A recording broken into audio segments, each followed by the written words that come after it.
آج کی اس شب جمعہ میں دعائے کمیل کی تلاوت تو ہم کریں گے ہی، مگر یہ رات زمانے کے امام کو یاد کرنے کی رات بھی ہے، لیکن بعض وجوہات کی بنا پر ہماری آج کی مجلس میں وہ پیغام جو امام کے حوالے سے ہے وہ اصل میں ہماری اور آپ کی آج کی روزمرہ کی زندگی کا پیغام ہے۔ لیکن معصوم نے یہ ارشاد فرمایا جب پوچھا گیا کہ مولا آپ کا بیٹا ظاہر کب ہوگا، یہ سوال ایک بار تو نہیں پوچھا گیا، یہ بار بار پوچھا گیا، یہ کسی ایک امام سے تو نہیں پوچھا گیا، یہ ہر امام سے پوچھا گیا، بلکہ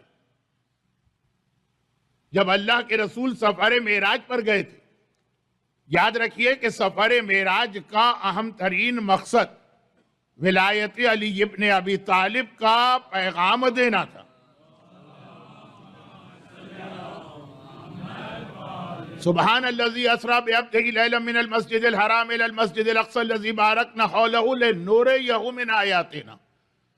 پاک ہے وہ ذات جو رات کے وقت اپنے بندے کو مسجد الحرام سے آسمانوں پہ واقع مسجد اقصی تک لے گئی، لنریہ تاکہ اسے دکھایا جائے من آیاتنا ہماری نشانی، اور مولا کا فرمان کہ انا آیت اللہ الکبریٰ، اللہ کی سب سے بڑی نشانی تو میں ہوں۔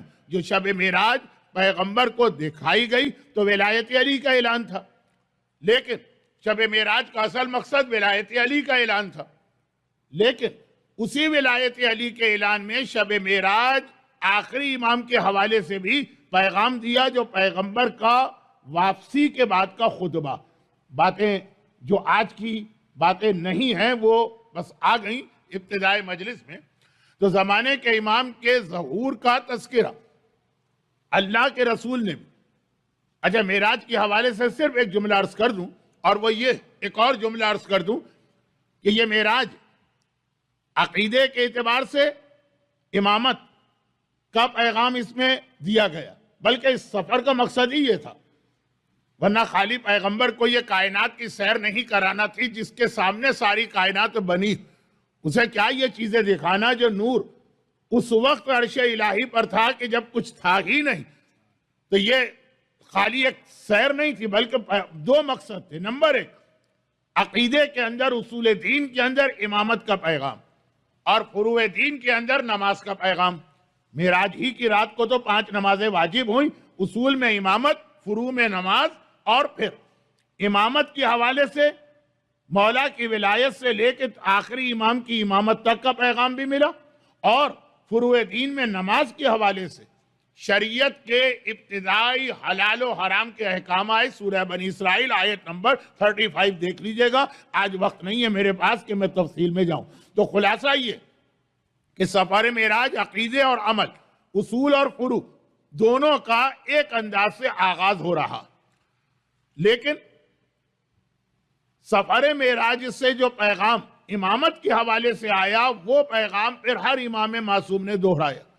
شاید ہی کوئی امام معصوم ایسا ہو، بلکہ یہ لفظ شاید بھی میں نے غلط کہا، کوئی امام معصوم ایسا نہیں جس نے آخری امام کے حوالے سے نہ صرف یہ کہ اپنے ماننے والوں کو تیار و آمادہ کیا، بلکہ پھر تیاری کی خاطر ظہور کی نشانیاں بتائیں۔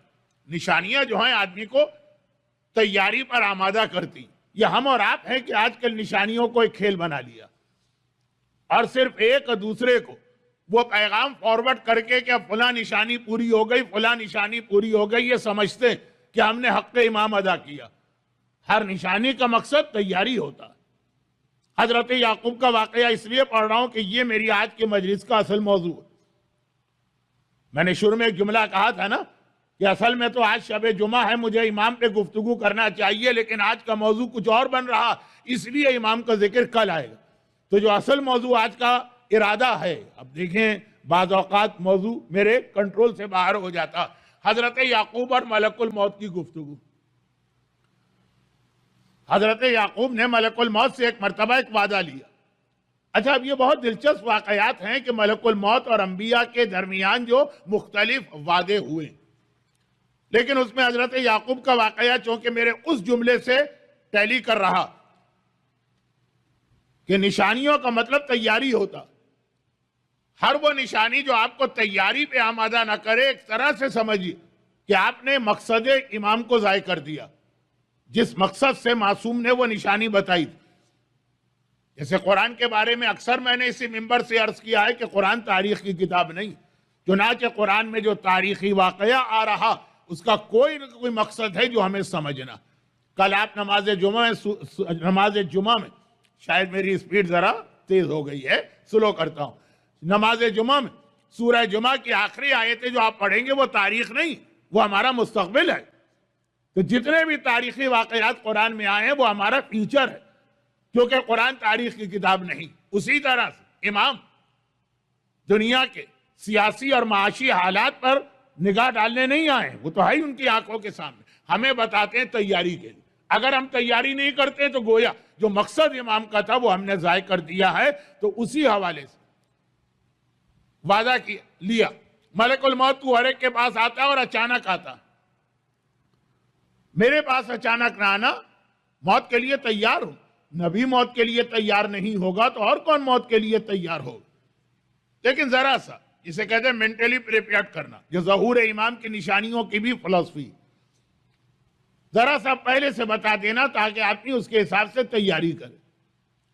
ملک الموت نے بھی کہا کہ یا نبی خدا، آپ سے میرا پکا وعدہ ہے، اچانک نہیں آؤں گا، پہلے سے بتا کے آؤں گا، بلکہ پہلے آپ کو مسلسل پیغام بھیجوں گا کہ اب آنے والا ہوں، اب آنے والا ہوں، اب آنے والا ہوں. لیکن جب ملک الموت جناب یعقوب کے سرانے پہنچا تو جناب یعقوب نے پھر وہی وعدہ یاد دلایا کہ تو نے وعدہ کیا تھا اور پھر اچانک آ گئے. یا تو اسی وقت کہہ دیتا کہ یا نبی خدا، جو آپ مجھ سے بات کر رہے ہیں یہ میرے اختیار سے باہر، یہ اللہ کا حکم ہے، جب اللہ کہے گا مجھے آنا ہے تو میں آنا پڑے گا، اتنا وقت میرے پاس بھی نہیں کہ میں آپ کو اطلاع دوں. یا تو اسی وقت کہہ دیتا کہ یہ میرے اختیار میں نہیں. اس وقت وعدہ کر لیا، آج اچانک آ گئے. ملک الموت نے کہا میں سینکڑوں کے پاس اچانک جاتا ہوں، آپ کے پاس اچانک نہیں آیا ہوں. پہلے میں نے پیغام بھیجا، اور ایک نہیں کئی پیغام بھیجے. اب حضرت یعقوب اظہار حیرت کر رہے ہیں. اب انگریزی اردو کا مسئلہ چلتا ہے کہ معلوم ہے لیکن حیرت کا اظہار کر رہے ہیں، کیونکہ پیغام اپنے لیے کوئی تھوڑی ہے، پیغام تو ہمارے اور آپ کے لیے. کہا کون سے تیرے میسیجز تھے یا پیغامبر تھے؟ میرے پاس تو نہیں آئے. کہا کہ آئے. آپ کی آنکھوں کی بینائی کم ہونے لگی، یہ میرا پہلا پیغمبر ہے یا پہلا میسنجر ہے یا پہلا میسیج ہے کہ میں آنے والا ہوں. کمر جھکنے لگی، چہرے پہ جھریاں پڑنے لگی، اور باقی تمام تفصیلات بیان کرنے کی ضرورت نہیں. یہ ساری میری جانب سے آپ کے لیے نشانیاں تھی، پیغامات تھے کہ میں آ رہا ہوں، اب تیار ہو جائیے، اب تیار ہو جائیے، اب تیار ہو جائیے. ظہور امام نشانیاں اسی لیے ہے کہ اب تیار ہو جاؤ، اب تیار ہو جاؤ، اب تیار ہو جاؤ. خالی مزے نہ لو کہ کون مرا کون جیا، کہاں کیا ہو رہا ہے، کس علاقے میں کیا قتل عام ہو رہا ہے، کہاں کے معاشی حالات کیسے ہیں، کہاں کے سیاسی حالات کیسے ہیں، کہاں کی عورتیں کنٹرول سے باہر ہو رہی ہیں، کہاں کے مرد ڈسکو ڈانس میں پڑے ہیں. یہ نشانیاں صرف اس لیے نہیں بتائی گئی کہ مزے لے لے کہ تم دنیا کے حالات دیکھتے رہو اور پھر آگے بڑھ جاؤ. ہر نشانی تمہیں پیغام دیتی اب تو تیار ہو جاؤ، اب تو تیار ہو جاؤ، اب تمہیں کس چیز کا انتظار ہے، اب تو امام آنے والے ہیں. اب یہ ذرا سا 10 منٹ کا ایک معروضہ اس عنوان پر ہو گیا جو آج کی رات کا بہت اہم پیغام ہے، مگر میرا موضوع نہیں تھا. کوئی بات نہیں ہے، تھوڑی بات آج ہو گئی، تھوڑی بات کل ہوگی، لیکن یہ جو 10 منٹ کی گفتگو کی اس کا اختتام اس جملے پر کہ ظہور امام کی جتنی نشانیاں بتائی گئیں، جن نشانیوں کے حوالے سے میں نے ایک مختصر اس کی حکمت مصلحت یا لوجک بتا دی کہ نشانیاں بتائی کیوں جا رہی، مگر بعض مومنین کا یہ اصرار ہوتا تھا امام سے کہ مولا یقینی نشانی، مولا یقینی نشانی.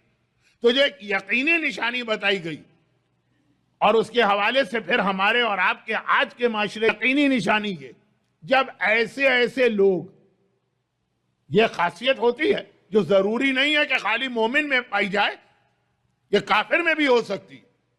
چنانچہ ہماری فقہ کے کئی مسئلے اسی سے آگے بڑھتے ہیں، اور یہ بہت اہم ٹرن اوور تھا ہماری فقہ میں شیخ مرتضیٰ انصاری کی وجہ سے. عام طور پہ مسئلہ آتا ہے شریعت میں کہ عادل آدمی سے پوچھو، عادل آدمی سے گواہی لو، لیکن بہت سارے مراجع نے جن میں مرحوم آغا خوئی کا نام بہت نمایاں ہے، آیت اللہ سیستانی بھی شامل، کہا کہ نہیں ثقہ سے۔ عادل اور ثقہ میں فرق یہ ہے کہ عادل اس 12 امامی شیعہ کو کہتے ہیں جس کا کردار بالکل پاک و پاکیزہ ہو، اس پہ بھروسہ ہے کہ جھوٹ نہیں بولے۔ یہ اتنی اہم خاصیت، اسے پوچھو۔ قبلہ ڈائریکشن، پرانے زمانے کے مراجع کہتے تھے 2 عادل گواہی دے قبلہ کس طرف ہے پھر نماز پڑھ سکتے ہو۔ آج جن مراجع کا میں نے نام لیا کہتے نہیں عادل ضروری نہیں، اگر وہ ثقہ شرابی ہے، کبابی ہے، گناہگار ہے، غیر مسلم ہے، فاسق ہے، فاجر، لیکن اس معاملے میں قابل بھروسہ ہے کہ جھوٹ نہیں بولے گا، چھیڑ دوں تو کیا کوئی ایک بات بھی مکمل ہو پائے گی؟ نہیں۔ صرف یہ میں عرض کر رہا تھا کہ آخری زمانے کی یقینی نشانی، بہت ہی ٹرسٹ وردی، بہت ہی ریلائبل ثقہ دیں گے کہ امام زمانہ لے جہاں بیٹھے تو وہاں یہ گوسپ شر انگریزی میں کہتے ہیں یہ دیکھنے کا دعویٰ کریں گے اور نماز جنازہ پڑھنے کا اعلان ہم پڑھ کے آئے نماز جنازہ تب میرا بیٹا ظاہر ہوگا۔ یہ ایک یقینی نشانی۔ دیکھنا چاہتا ہوں کہ مردے کو زندہ کس طرح کرتا۔ خدا نے کہا کیا مجھ پر یقین نہیں ہے؟ کہا لیکن دل کا اطمینان۔ تو معصوم کی حدیث پہ یقین تو تھا، لیکن آج کا ماحول دیکھ کر ابراہیم کا جواب کے اطمینان بڑھ جاتا ہے کہ امام نے کس طرح سے ہماری اس وقت کی سوسائٹی کو دیکھ کے ظہور کی نشانی بتائی۔ باقی باتیں انشاءاللہ اس حوالے سے کل ہوں گی۔ اسی بات کو میں آگے بھی بڑھا سکتا ہوں، لیکن بعض وجوہات کی بنا پہ مجھے یہاں پہ رکنا اور اپنے 3-4 دن کے موضوع کو آگے بڑھانا ہے، اطاعت۔ جو کہ اب اتنا تو آپ حضرات میری پہلی مجلس سے اندازہ لگا چکے ہوں گے کہ میرا اصل موضوع یہ بن رہا ہے کہ امام زمانہ کی حکومت کی پہلی شرط اطاعت، تو بات وہیں پہ پہنچے گی، وہیں پہ اسی جانب جا رہی۔ لیکن ابھی تمہید کا مرحلہ ہے تو صرف ایک وہ بات عرض کر دوں جو 4 دن کے بعد آپ کے ذہنوں میں غلط فہمی نہ ہو۔ آپ کے ذہنوں میں 2 چیزیں آ سکتی، ایک سوال، ایک غلط فہمی یا مس انڈرسٹینڈنگ۔ سوال کا تو جواب واقعاً آج کی پوری مجلس میں دینا، لیکن پہلے غلط فہمی کہ یہ جو کہا گیا کہ آنکھیں بند کر کے بلائنڈلی فالو کرنا ہے رسول کو، یہ جملہ میں نے کہہ دیا تھا کہ اس سے رسالت و امامت کے لیے ہے یہ پیغام، حتیٰ مرجعیت کے لیے بھی نہیں۔ توہین مرجعیت نہ ہونے پائے، بعض اوقات کچھ جملے ایسے آ جاتے ہیں کہ میری نیت کچھ اور ہوتی ہے، مجمع کچھ اور سمجھتا۔ مرجعیت کے لیے بھی یہ منزل نہیں، یہ منزل ہے صرف جہاں عصمت ہوتی، یعنی جہاں خطا کا امکان ہی نہیں ہے، جہاں غلطی کا امکان ہی نہیں ہے، وہیں پہ بلائنڈلی فالو کرایا جائے گا۔ جہاں پر بھی امکان آ جائے غلطی اور خطا کا، وہاں پہ اسلام جیسا عقل والا مذہب یہ نہیں کہہ سکتا ہے کہ آنکھیں بند کر کے پیروی کرو۔ تو یہ رسالت اور امامت کے لیے، لیکن وہاں ہے کہ جب یہ طے شدہ بات ہے کہ یہ معصوم ہے، غلطی کر ہی نہیں سکتے، حتیٰ جو تمہیں بظاہر غلطی بھی نظر آ رہی ہے، آگے چل کر دیکھو گے کہ اس میں کتنے فائدے۔ جو جملہ پیغمبر نے صلح حدیبیہ کے موقع پر بھی کہا تھا، اور جو جملہ آقا حسن نے اپنی صلح کے موقع پر بھی کہا تھا۔ اب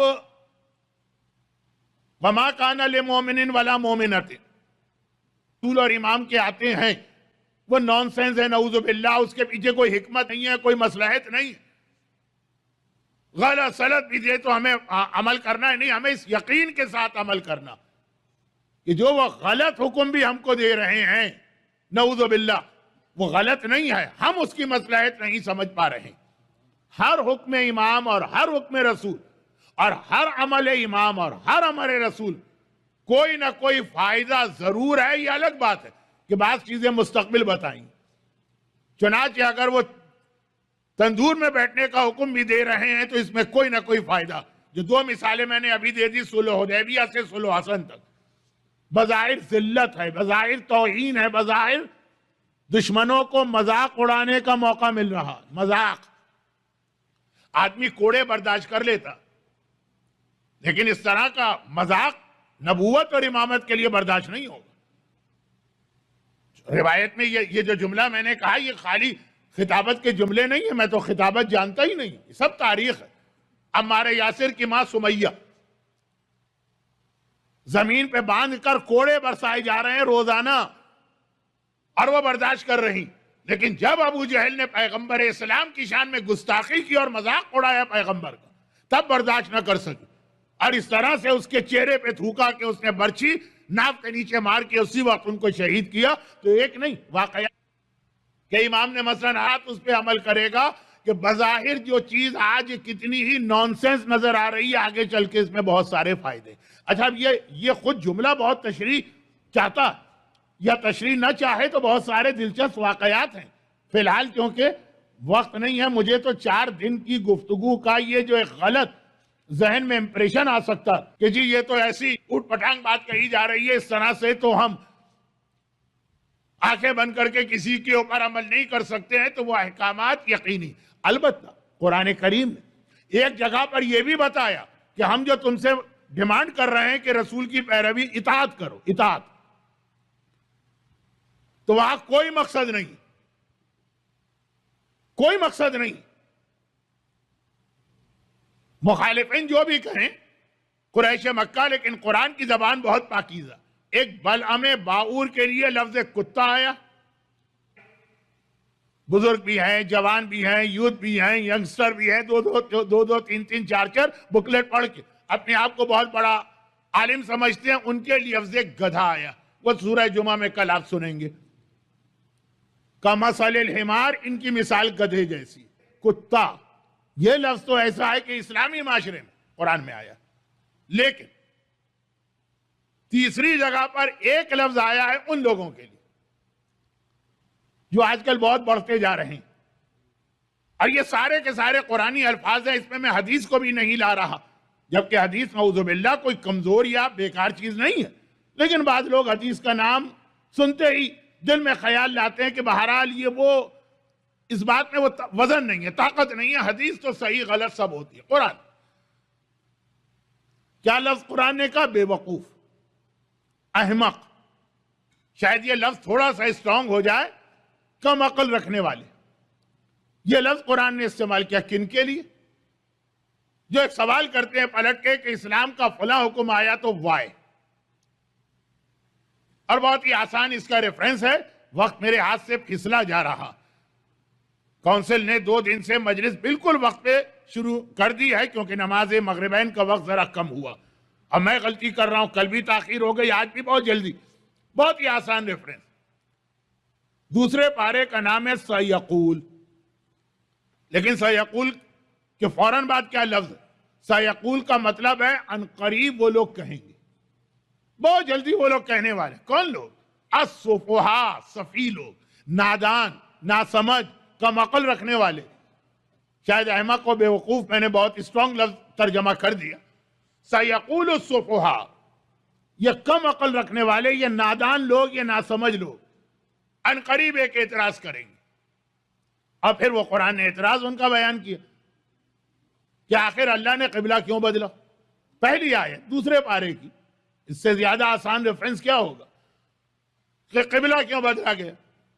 آج بھی لوگ کہتے ہیں کہ یا پرانا قبلہ صحیح تھا یا نیا قبلہ صحیح ہے، اگر پرانا صحیح تھا تو نیا کیوں بنایا گیا، اور اگر نیا قبلہ صحیح ہے تو اتنے سال تک پرانا کیوں رکھا گیا؟ اس ٹائپ کے اعتراضات تو ہوتے رہتے ہیں، اس کے لیے یہ ممبر ہے بھی نہیں، لیکن قرآن نے جو اس کا جواب دیا وہ جواب آپ کو سنانا ہے انہی آیتوں میں آگے چل کر، بہت آگے نہیں، ایک آیت کے بعد۔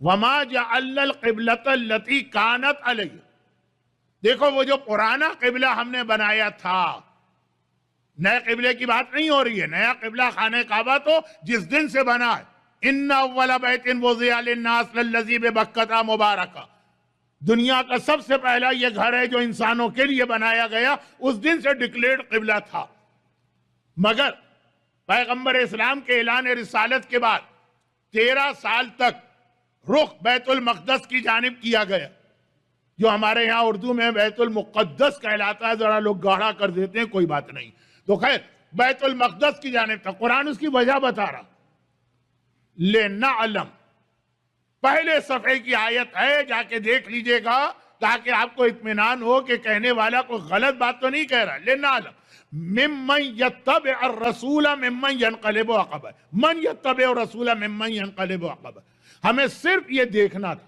پرانا قبلہ بنانے سے ہمارا مقصد صرف یہ تھا کہ یہ دیکھیں کون رسول کی پیروی کر رہا ہے، اطاعت کر رہا ہے، آنکھیں بند کر کے فالو کر رہا ہے، اور کون اپنی عقل استعمال کر کے منہ موڑ رہا۔ نہیں بھائی، وہ قبلہ تو ہمیں نہیں چاہیے، ہمیں تو کعبہ چاہیے۔ صرف یہ قرآن نے پورا ریزن جو بتایا، جو فلسفی بتائی، وہ یہ بتائی، ہمیں صرف یہ دیکھنا ہے کہ رسول کی اطاعت کون کر رہا ہے۔ رسول کی اطاعت دیکھنے کی خاطر 13 سال تک بیت المقدس کو قبلہ بنایا گیا۔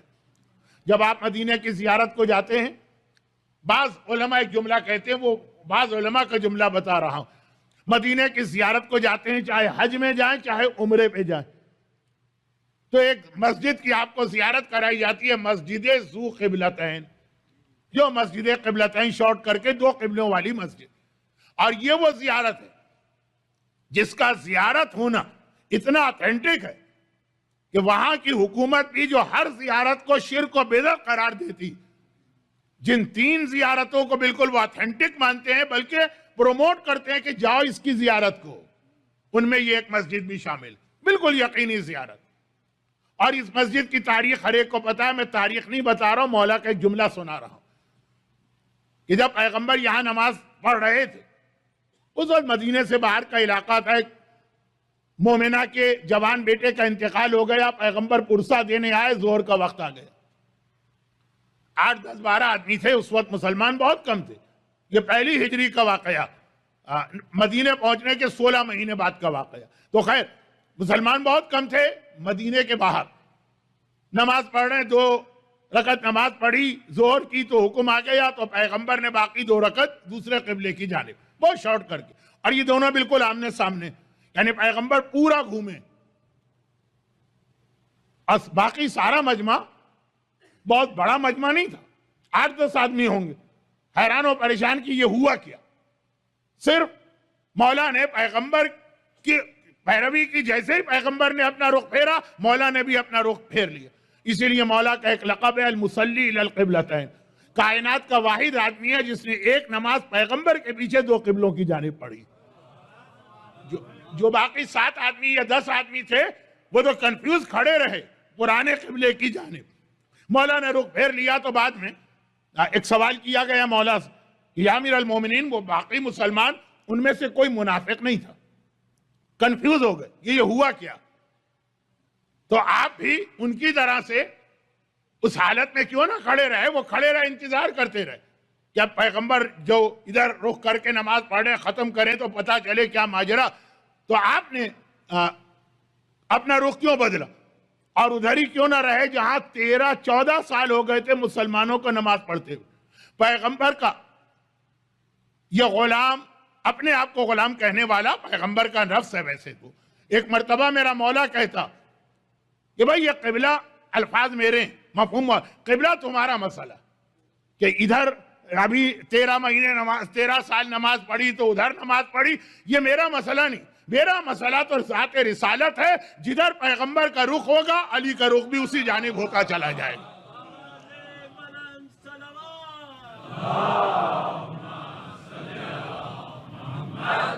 بیت المقدس قبلہ ہے کہ کعبہ قبلہ ہے، اس سے کوئی علی کا تعلق نہیں۔ اللہ کا رسول اس وقت جدھر رخ کیے ہے علی کا رخ ادھر ہوگا، جس وقت رسول کا رخ پھرے گا علی کا رخ بھی پھرے گا۔ یہ قرآن نے قبلہ بدلنے کی ریزننگ بھی یہ بتائی، لِنَعْلَمْ مَنْ يَتَّبِعَ الرَّسُولَ مِمَّنْ يَنْقَلِبُ عَقِبَیْهِ، اور بیت المقدس کا قبلہ بنانے کی کوئی مصلحت نہیں ہے، قرآن کہہ رہا، صرف دیکھنا کہ کون ہے کہ جو اپنے ہر عمل میں رخ رکھتا ہے پیغمبر کی جانب۔ یہی وہ اطاعت رسول ہے جو 4 دن سے بیان ہو رہی تھی کہ ہر چیز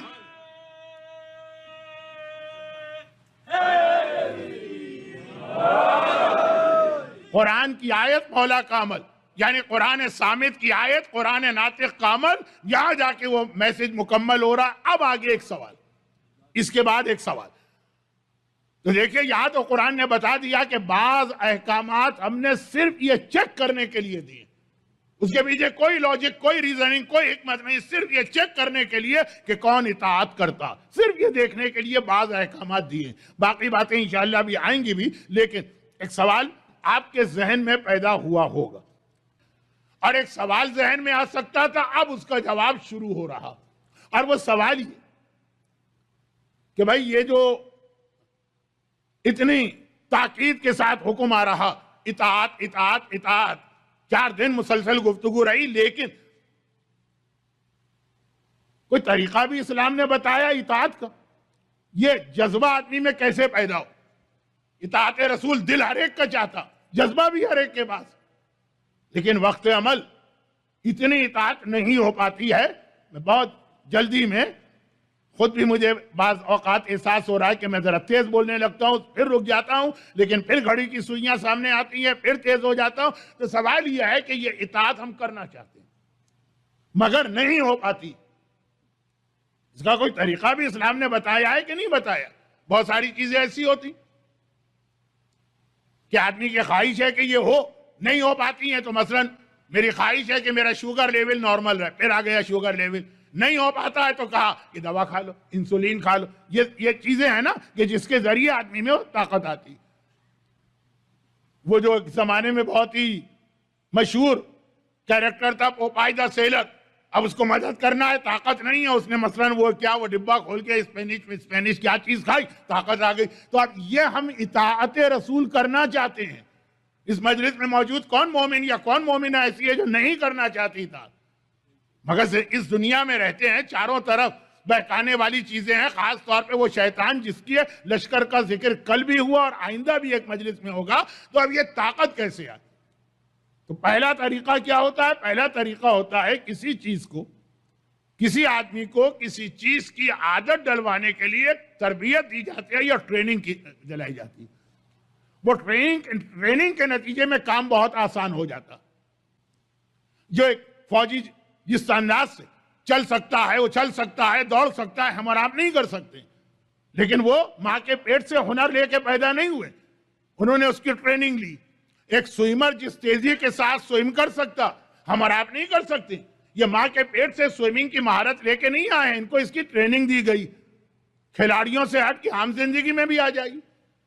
اب یہ کینیڈا کا تو رواج مجھے نہیں پتا ہونا بھی نہیں چاہیے، لیکن انڈیا پاکستان میں دیکھتا ہوں اپنے گھر کی خواتین کیسی فٹافٹ وہ کھانا پکا رہی ہیں اور روٹی بنا رہی ہیں۔ اگر کسی نئے آدمی کو بٹھا دیا جائے، اور ہوتا بھی ہے جو نئی بہو آتی عجیب و غریب روٹیاں بنتی ہیں، پکاسو ایک مصور تھا، اس کا تجریدی آرٹ کا نمونہ بنتا ہے، کوئی لمبی ہے تو کوئی گول ہے تو کسی کے کان نکلے ہوئے ہیں، لیکن مشق کے بعد، مہارت کے بعد سیکنڈوں میں کس انداز سے کھانے پکتے ہیں، گھر کی صفائی ہوتی ہے۔ میں نے کہا یہاں کا مجھے نہیں پتا، اور پتا ہونا بھی نہیں چاہیے، اس لیے کہ یہ تو حجاب والے کام ہے، اور دنیا کے بہت سارے کام۔ ڈرائیونگ ماں کے پیٹ سے کوئی ہنر لے کے پیدا نہیں ہوتا، لیکن کیسی ڈرائیونگ ہوتی، لیکن ساری چیزیں مشق کی۔ تو اسلام نے جب یہ کہا اطاعت رسول، تو خالی حکم نہیں دیا کہ اطاعت کرو، اس کا طریقہ بھی ہم کو بتایا کہ اطاعت کا طریقہ کیا ہے، ٹریننگ تم کو دی جا رہی۔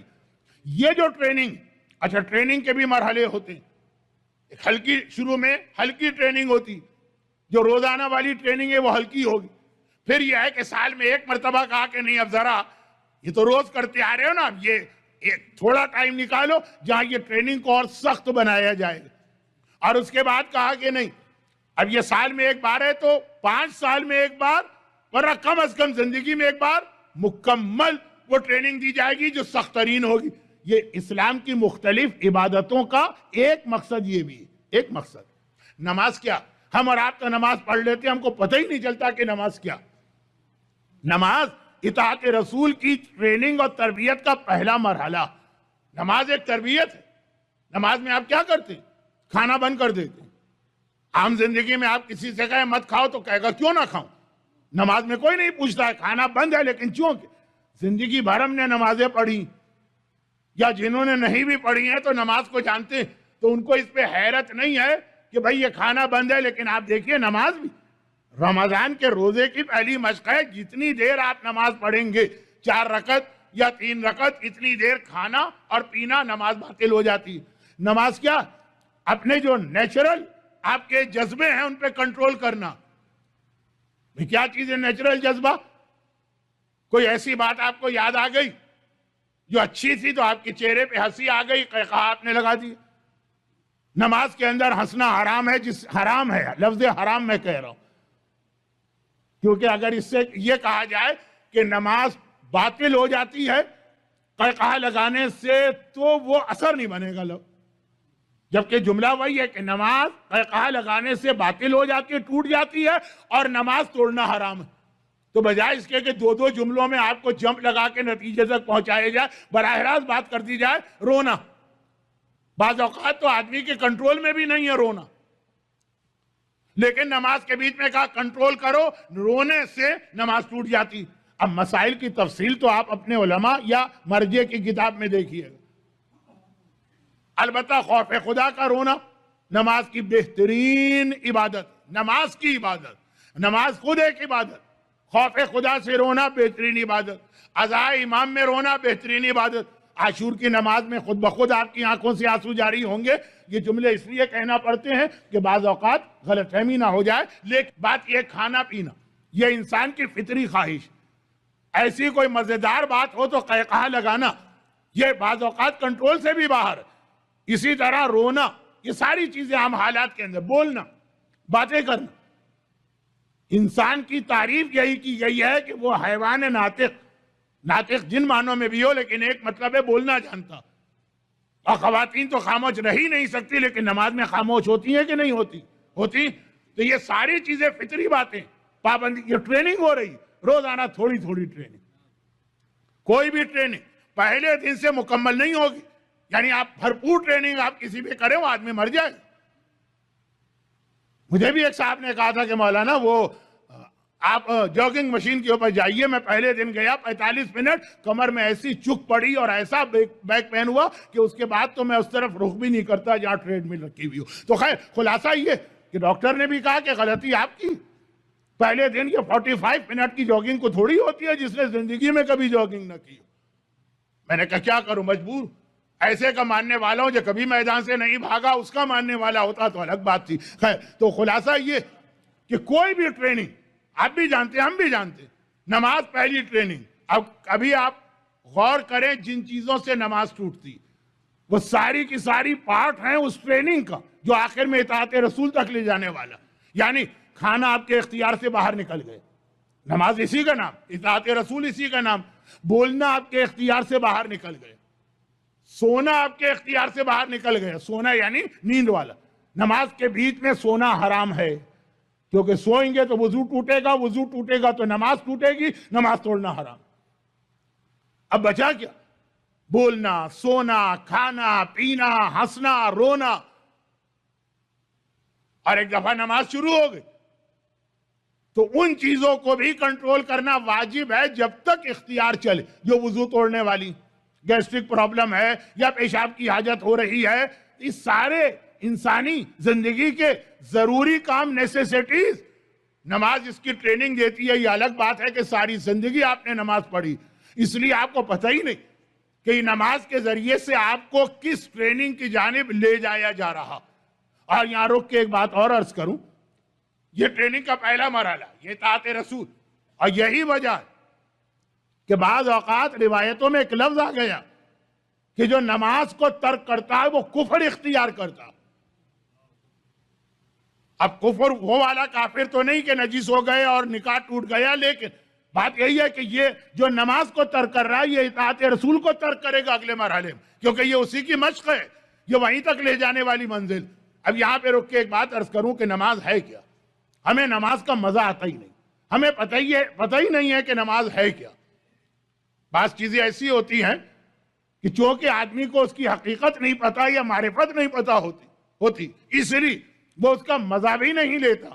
بہت چھوٹی سی ایک بات شب جمعہ کی مناسبت سے کہہ دی۔ نماز کے حوالے سے ایک لفظ تو یہ آیا کہ نماز ترک کرنے والا، بہت مشہور حدیث ہے، ایک بار پھر سن لیجئے۔ راوی نے سوال کیا چھٹے امام سے کہ مولا گناہان کبیرہ کتنے؟ امام نے کہا 40۔ تو مولا ان میں سے بھی سب سے بڑے گناہ کتنے؟ اکبر الکبائر، گناہ کبیرہ کو کہتے ہیں کبائر، کبیر کی جمع کبائر، کا اکبر الکبائر، بڑوں میں بھی بڑے، سب سے بڑے گناہ، کا ہن فی کتاب علی ان سبعہ، وہ میرے دادا کی کتاب میں 7 ہیں۔ یہ ہر دور کے مومن کا ایک مزاج ہے اور بالکل ٹھیک مزاج، یہ اللہ نے جین میں بات ڈالی کہ جہاں علی کے حوالے سے کوئی بات کہی جائے مومن مزہ بھی زیادہ لیتا ہے، توجہ بھی زیادہ ہوتی ہے، عمل کے اندر بھی زیادہ مزہ آنے لگتا ہے۔ تو چھٹے امام نے یہاں پہ نماز کے حوالے سے دادا علی کی کتاب کا حوالہ دیا، براہ راست بھی پیغام دے سکتے تھے اور کئی بار دیا بھی، لیکن آج فرمایا میرے دادا کی کتاب میں یہ 7 مولا وہ بتا بھی دی۔ تو حدیث بہت مشہور ہے، وقت بہت کم رہ گیا، بہت تیزی سے۔ الکفر باللہ کا پہلا کفر وقتل النفس، کسی انسان کا قتل، وعقوق الوالدین، والدین کو کی نافرمانی یا ان کا حق ادا نہ کرنا، والفرار من الزحف، میدان جنگ سے بھاگنا، واکل الربا، اور سود کھانا، واکل مال الیتیم، ظلمن اور یتیم کے مال کو کھانا، وتعرب بعد الہجرہ، اسلامی ملک میں رہنے کے بعد ایسی جگہ جا کے رہنا جہاں کا ماحول غیر اسلامی۔ راوی چکرا کے رہ گیا کہ مولا علماء سے، مبلغین سے، امام اپنے زمانے میں اپنے اصحاب کو بھیجتے تھے تبلیغ کے لیے، آپ کے شاگردوں سے، خود آپ کے بزرگوں سے نماز کی اتنی اہمیت سنی، اور اس لسٹ میں نماز تو ہے ہی نہیں۔ 7 گناہ آپ نے بتائے، نماز تو ہے ہی نہیں۔ امام نے کہا تو سب سے پہلے ہے، کہ مولا سب سے پہلے تو آپ نے کفر کہا تھا من ترک صلاۃ متعمدا فقد کفر، جو حدیث یہاں مکمل ہوئی اصول کافی جلد 2، کہا جو جان بوجھ کے نمازیں ترک کر رہا ہے وہ گویا کافر ہی تو ہو گیا۔ جب کفر کہہ دیا اس میں یہ آ گیا، اور ایک نہیں کئی حدیثیں۔ مگر نماز کے حوالے سے جو ایک اور بہت اہم پیغام ہمیں مل رہا، حکومت امام زمانہ کس کا نام ہے؟ ربنا آتنا فی الدنیا حسنہ وفی الآخرۃ حسنہ۔ دنیا میں بھی آپ کو ساری چیزیں اچھی ملیں گی اور آخرت میں بھی۔ اور پیغمبر جب اسلام لے کر آئے، قولوا لا الہ الا اللہ تفلحوا فی الدنیا والآخرہ، وہاں اعلان کیا جو میں دین لے کر آیا ہوں دنیا میں بھی تمہیں کامیاب کرے گا اور آخرت میں بھی۔ تو یہ جو نماز جیسی اہم ترین عبادت، اس کی برکتیں دنیا میں بھی ہیں اور آخرت میں بھی۔ ہمارے بہت سارے پرابلم کا ریزن یہ ہے کہ ہم نماز پڑھتے نہیں، یا اگر پڑھتے ہیں تو اس طرح نہیں پڑھتے۔ مثلا سورہ طٰہٰ کے آخری پیج کی آیت، من اعرض فی عن ذکری فإن له معیشۃ ضنکا۔ معیشت، جن کی اردو اچھی ہے وہی لوگ میری مجلس میں بیٹھے ہوں گے، اردو میں معیشت کہتے ہیں اکنومی کو، عربی میں معیشت کہتے ہیں زندگی کو۔ عربی میں معیشت کے معنی پوری زندگی۔ من اعرض عن ذکری، جو میرے ذکر سے منہ موڑتا، فإن له معیشۃ ضنکا، اس کی زندگی اس دنیا میں تنگ ہو کے رہ جائے گی۔ ضنکا آج بھی کئی دعاؤں میں آیا ہے، یعنی آج سے مطلب شب جمعہ کی، اللہم انی اعوذ بک من عذاب القبر وضیقہ والضنک ووحشتہ وغربتہ وظلمتہ۔ یہ آج رات کی دعا، اے خدا میں تیری پناہ چاہتا ہوں قبر کے عذاب سے، ضنک ہی، اور قبر میں جو اس طرح آدمی کو تنگ، ضیق، فشار قبر جو دبایا جائے گا اس سے، اور قبر کے اندھیرے سے اور وحشت سے، تو زندگی تنگ ہو کے رہ جائے گی۔ جو میں نے پچھلے سال سورہ علم نشرہ کا عمل بتایا تھا، لیکن عمل الگ بتایا، پہلے پرابلم بتایا کہ بعض لوگ ایسے جو پہلی مجلس میں بھی فارسی کا ایک شعر آیا، گھر میں مصیبتوں پہ مصیبتیں آتی، ایک ختم نہیں ہوتی دوسری آگے، دوسری ختم نہیں ہوتی تیسری آگے۔ قرآن کہتا ہے اس کا ایک ریزن یہ ہے تم نے نمازیں ترک کر دی۔ من اعرض عن ذکری فإن له معیشۃ ضنکا، تمہاری زندگی تنگ ہو کے رہ جائے گی۔ اور معتبر حدیثوں کے اندر دعائے کمیل کا ابتدائی حصہ پورا کا پورا بے نمازی کے لیے۔ اس دعائے کمیل کے اندر 6 بڑے پرابلمز بتائے گئے ہیں دنیا کے، اور اس کا ریزن بھی بتایا گیا ہے۔ وقت نہیں ہے کہ میں اس طرف جاؤں، تو پتہ نہیں کہاں ٹائم نکل گیا۔ اللہم اغفر لی الذنوب التی تحتک الاسم، اے خدا میرے ان گناہوں کو معاف کر دے۔ اب یہ ٹکڑے کو تو ایک طرف رکھے، کون سے گناہ؟ تحتک الاسم، جو آدمی کو معاشرے میں ذلیل اور رسوا کر دیتے، وتنزل النقم، اور جو عذاب خدا دنیا میں نازل کرتے ہیں، قبر اور مرنے کے بعد نہیں، وہ گناہ بھی میرے معاف کر دے۔ پورا آپ نے عشرہ سنا ہے علماء کا، پورا رمضان کا مہینہ سنا ہے کہ وہ کون کون سے گناہ، ادھر نہیں جا رہا ہوں۔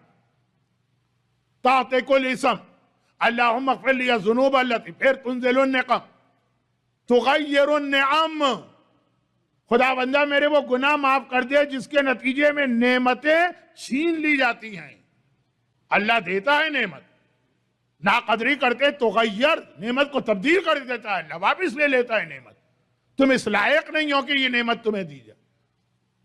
اللہ مومن و کافر دونوں کو دیتا ہے، لیکن یہاں نعمتوں سے مطلب وہ مخصوص نعمتیں جو صاحبان ایمان کے لیے، اور وہ گناہ کہ تنزل البلاء، جس کے نتیجے میں بلائیں نازل ہوتی ہیں، وَتَعْبِسُ الدُّعَا، آج کی رات تو دعا کی رات ہے، دعا کر رہے ہیں اور معصوم کہہ رہے تمہاری دعا روک دی گئی، حبس، قید کر دی گئی ہے، باندھ دی گئی ہے، وہ آگے بڑھنے ہی نہیں پا رہی ہے، کیوں؟ کچھ گناہوں کی وجہ سے۔ اب وہ تو پورا تشرہ ہے کون کون سے گناہ، ادھر اس کی تفصیل میں نہیں جاتے ہیں۔ وَتَخْتَعُ الرَّجَاء، یہ سب سے زیادہ بدترین کیفیت ہے پریشان حال مومن کی۔ گریک مائتھالوجی میں ایک سٹوری ہے پینڈوراز باکس، وہ جو ساری مصیبتیں اور بلائیں اور بیماریاں وہ ایک صندوق میں بند، اب بیچاری اس ننھی سی بچی نے غلط فہمی میں وہ باکس کھول دیا، دنیا میں ساری بلائیں پھیل گئی، ورنہ ہی دنیا میں بلائیں نہیں ہوتی۔ بہت مشہور گریک مائتھالوجی۔ اور جب وہ بہت پریشان ہو گئی کہ اب تو دنیا مصیبتوں کی جگہ بن کے رہ گئی، تب آخر میں اسی صندوق میں سے ہوپ اور امید نکل، کہا کہ یہ ہے ہر مصیبت و پریشانی کا مقابلہ کرنے کا ہتھیار اور ٹول۔ امید جب تک آدمی کے پاس باقی ہے، روزی کی پریشانی بھی، رزق کی پریشانی بھی برداشت کرے، بیماری کی پریشانی بھی برداشت کرے، دشمنوں کی پریشانیاں بھی برداشت، ساری پریشانیاں آپ برداشت کریں، اگر یہ کبھی تو ختم، کبھی تو اس کا اینڈ ہوگا، یہ امید۔ مگر دعائے کمیل میں آج آپ سے کہا گیا کچھ ایسے گناہ ہیں جس کے نتیجے میں تمہارا گھر ایسا بنتا ہے کہ امید تک دل سے ختم ہو کے رہ جاتی ہے۔ ظہور امام کے لیے بھی جہاں سے بات شروع ہوئی، الہی عظم البلا وبرئ الخفا وانکشف الخطا، اور اس کے بعد وانقطع الرجا، اس وقت امام آئیں گے جب مومن امید بھی توڑ چکا ہوگا۔ اب یہ کون سی امید ہے؟ یہ ظالموں کے خلاف ہے یا خود امام کے آنے کی امید ہے؟ یہی آج کی مجلس کے شروع میں ایک جملہ آیا، جو لوگ بعد میں آئے ان کے لیے ریپیٹ کر رہا ہوں، کہ ظہور امام کی یقینی نشانی یہ کہ بڑے معتبر اور ثقہ اور قابل بھروسہ آدمی آ کر کہیں گے کہ امام کا انتقال ہوا، ہم نے امام کی میت دیکھی، ہم نے امام کی نماز جنازہ پڑھی، امید ہی ختم ہو گئی۔ جب امام ہی نعوذ باللہ مر گئے، اور جیسا میں نے اس وقت بھی کہا شروع میں کہ یہ عام لوگ یا لاپرواہ لوگ یہ بات نہیں کر رہے، قابل بھروسہ، امید ختم ہو گئی۔ بہت ہر مصیبت قابل برداشت ہے اگر امید رہے۔ سورہ دعائے کمیل، اللہم اغفر لی الذنوب التی تقطع الرجا، امید تک ختم ہو جائے۔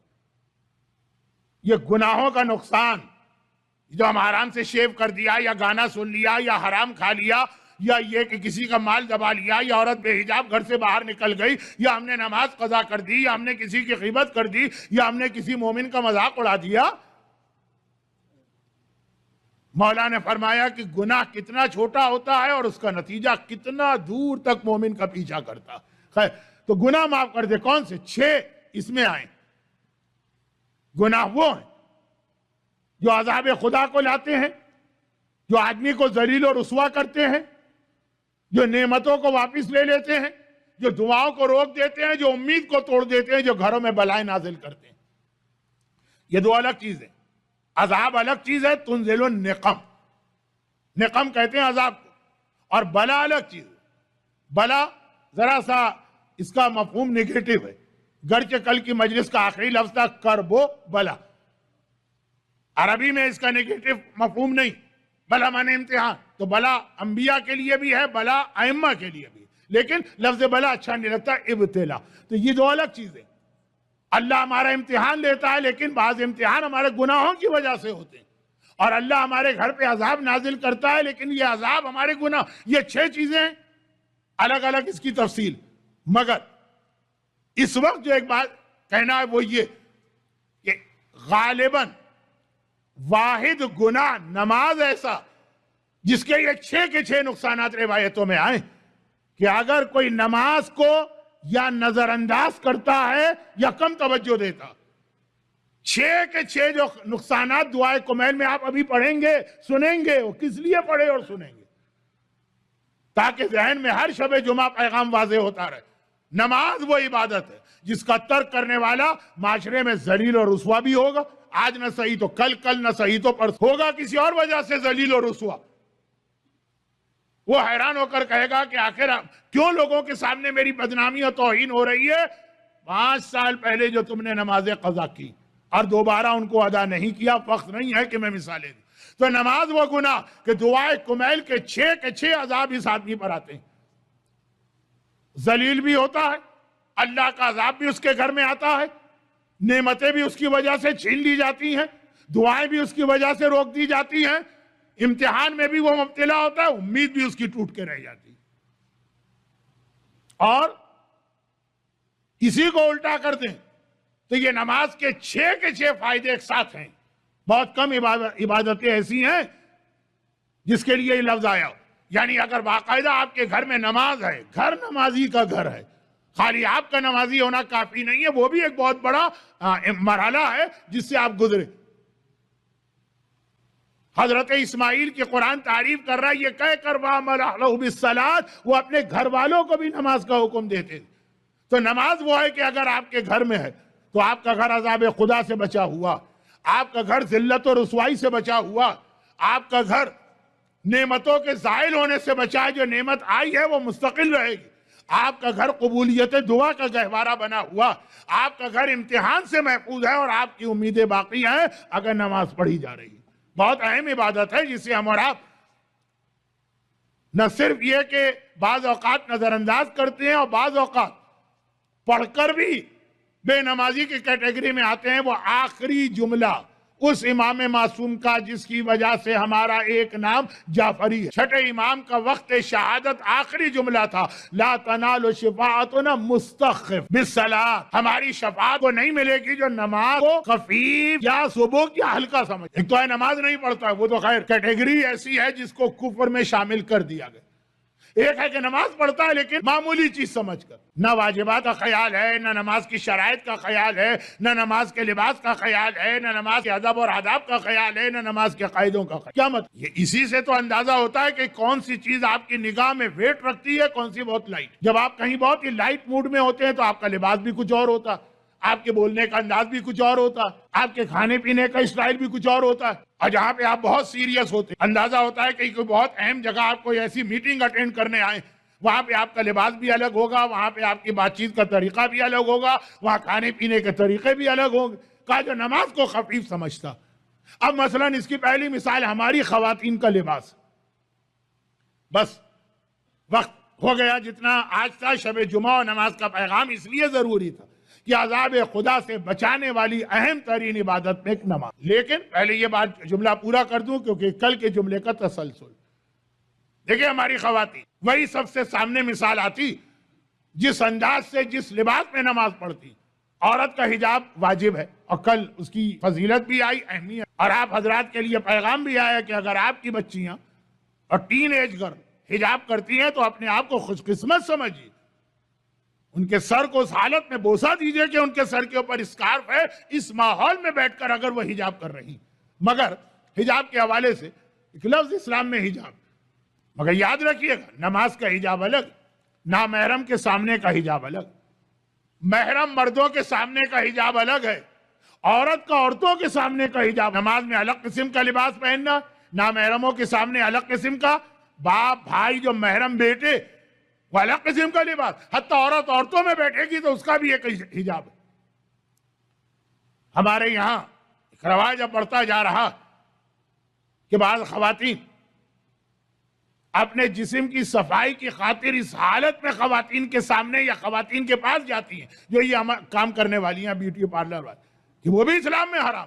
ارے وہ تو عورت ہے، نہیں، اسلام نے عورت کے عورت سے بھی حجاب رکھا۔ خیر، تو یہ بات تو ضمناً آ گئی حجاب، نماز سے اندازہ ہو جاتا، مرد بھی کم نہیں، یہ کپڑے اس میں میں نماز پڑھ سکتا ہوں، لیکن اگر اس پر خمس واجب ہے اور میں نے خمس نہیں دیا تو اس میں نماز نہیں پڑھ سکتا۔ یا ایسا ہی ہے کہ جیسے کسی دکان سے آپ کپڑے چورا کے اس میں نماز پڑھیں گے، وہ عجیب لگے گا، امام کا حق چورا کے آپ نماز پڑھیں گے تو عجیب نہیں لگے گا۔ کیونکہ احساس ہی نہیں، نہ حق امام کا احساس ہے نہ نماز کا احساس۔ بات بہت لمبی ہو گئی ہے، لیکن چونکہ شب جمعہ کے بارے میں جملہ آیا ہے کہ آج کی رات خاص موت کو یاد کرو، عذاب سے بچنے کی دعا مانگو، عذاب سے بچنے کے طریقے ڈھونڈو۔ ان طریقوں میں ایک سورہ ملک کی تلاوت ہے اور ایک یہ عہد ہے کہ نماز نہیں چھوڑنا۔ بس بات جو ایک اور مجھے کہنا تھی لیکن اب وقت نہیں، کہ بھئی آج ہی کی رات تو بہترین موقع ہے جہاں آپ گناہ کبیرہ کے بھی ٹاپ آف دا لسٹ تیسرے گناہ عاق والدین سے بچ سکتے۔ 2 رکعت نماز مغفرت والدین، یہ بھی تو حق والدین کا ایک پارٹ ہے۔ امام نے فرمایا بعض بیٹے باپ کے مرنے کے بعد عاق ہو جاتے ہیں کیونکہ یاد نہیں کرتے۔ یہ آج کی رات، اور یہی جملہ کہ حق والدین، یہی جملہ حر نے اپنے بیٹے سے کہا تھا کہ بیٹا تیرے باپ نے گناہ کبیرہ کیا ہے تو آج تیری ذمہ داری ہے کہ اپنے باپ کے گناہ کو معاف کر۔